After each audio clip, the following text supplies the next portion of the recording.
today, like I was just thinking some throwback thoughts about like how I spent my last days in Nigeria before coming here. If my mommy should hear me say last days in Nigeria, she's going to get really mad at me, because she's always like, don't ever say your last days in Nigeria, you will not die in Jesus' name, you will come back to Nigeria. I'm like, it's not that deep. Even when I was in Nigeria and I'm like, oh, tomorrow is the last day I'm going to be spending in Nigeria. Like, I meant tomorrow is the last day I'm going to spend in Nigeria before coming here. But she always see it as I'm saying, okay, maybe something's going to happen to me here in America and I'll never have the opportunity to come back on something. I'm like, I'm not going to die. Like, I just mean that tomorrow is the last day I'm going to spend before traveling here.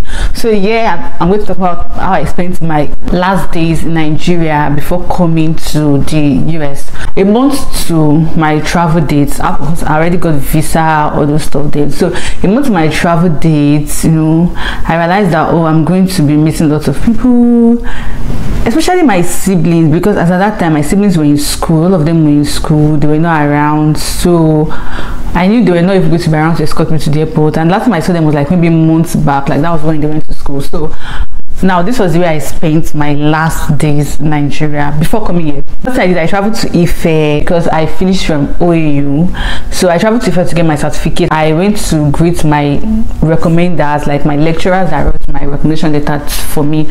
So I went to say hi to them, to thank them, to appreciate them, and also like my friends, like some of my friends that were also going to travel here, like some of my classmates that were also going to travel here. We planned the trip together, like to share a moment together before we all leave Nigeria, because we are all here but we're in different states. So we're like, okay, let's have a nice time together in Nigeria. I spent like 3 days or 4 days in Ife. Like, we went out, we had fun, we went to this barbecue store, like we had fun, we laughed, like we shared memories of the hard days and how our lives is about to, you know, get transformed and everything. So actually very, very interesting. And then after I left Ife, I went to Ado-Ekiti. My cousin schools in Federal University of Ado-Ekiti, so I went to Greece. I spent 2 days with him, and then I went to Oye-Ekiti. That's where two of my siblings' school. I spent like 3 to 4 days with them. I created memories with them. Like, they didn't want me to leave again because they were not going to escort me to the airport. They won't be around and I'm leaving. So unfortunately I didn't snap any picture while in Oye-Ekiti because I just had so many activities going on. We cooked together, we cracked jokes together, you know. I told them about stuff that happened in their absence and everything. And after which I left back for Ado-Ekiti, but this time around to my other brother's place, because my other brother used to live in Ado-Ekiti. So I went to his house, and God, we talked and talked and talked like around 1 a.m. or 2 a.m. like we're just gisting and we're laughing. That's one thing about my siblings, like they all have very good sense of humor. Like whenever I'm with them, like I always laugh and everything. Like I love my siblings so much, and I really, really, really miss them. So after I left Ado-Ekiti, I went to Akure. Now my best friends, they live in Akure, 2 of them. I spent about almost 1 week in Akure. We went out together and everything. I think the 3rd day or something, they just surprised me. They made this cake for me. It was a big surprise for me because I didn't know that they were even planning anything. They also got me cardigan and everything. We had picnic together. Like we really, really enjoyed ourselves for that week. Like it was so fun. And I traveled back to Lagos. So now I went back to Lagos, me and my friend Naimat, because she also come here. So we planned to go to Eko together to get clothes, shoes, because we don't want to come here with our old clothes. We want to come with new clothes. So we went to Eko to buy clothes, traveling bags and everything. As my travel date was approaching, I started becoming scared that, oh my God, is something going to happen to me?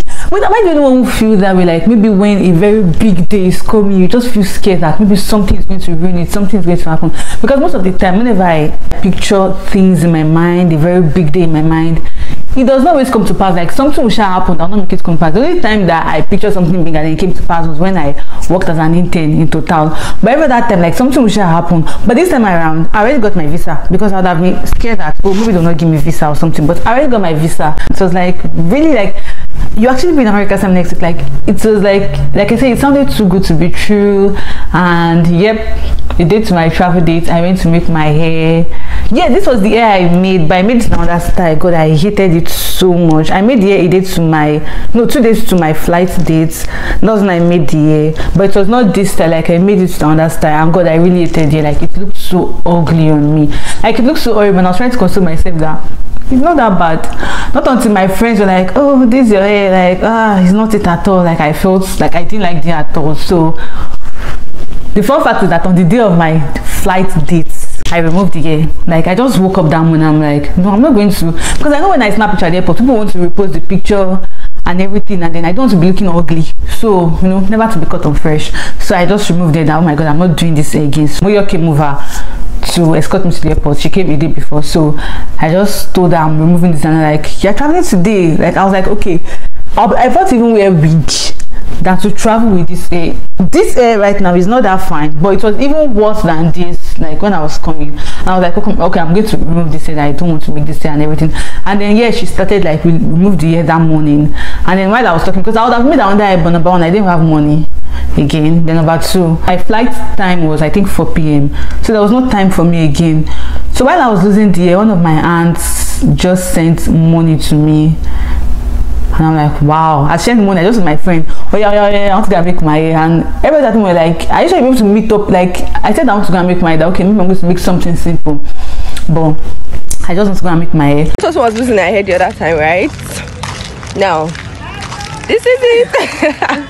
I'm going to go and make another one. I traveling today. My was looking somehow. Today. It was not fine. By 6 p.m. 6 p.m. Okay, we are leaving home 3 p.m. Hey, I'm just saying time traveling, but we're supposed to leave home by 3 p.m. But we're going to go and make braids. That takes time. Okay. Let's see how it goes. Braids.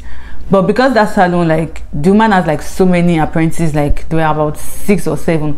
So they finished the braid, very long braid. They finished the braid within like 4 hours. So I was able to come back, meet up with my flight and everything, and then family and friends escorted me to the airport, and I'm like, okay, so I'm leaving Nigeria. At that point I started becoming emotional, like, oh my god, I'm going to miss these people. I don't know when else I'm going to see them, I'm going to miss them. So really I was like, okay, I'm going to really like, so like mixed feelings. I was eager to leave to see what another country looks like, and at the same time, like, I was so attached. I'm still so much attached to my siblings and friends and parents. So it was like, I'm going to really miss them. And I didn't cry. I didn't cry. Nobody even cried for me, because I see people post picture about when they were traveling that mommy cried, or mommy missed, and nobody cried for me. I don't know, my mom did not cry for me, my dad did not cry for me. Like, they were so happy for me. We snapped pictures and everything. If you're in Nigeria and you're planning on traveling now 10 times soon, probably you've gotten your visa or something, try and create memories and everything, because the only way you're going to see those people, of course you still see them, but I mean, traveling to Nigeria and come back is not that easy. It's expensive and it takes a lot of, like, there's not even time for to go to Nigeria, do you understand? So try and create memories, have fun. I'm glad that I was able to travel around to like step people bye before coming and all of that. So yeah, that's all for today. I'm going to see you in my next video. Bye. If you are subscribed, please subscribe, please subscribe. Oh god, subscribe.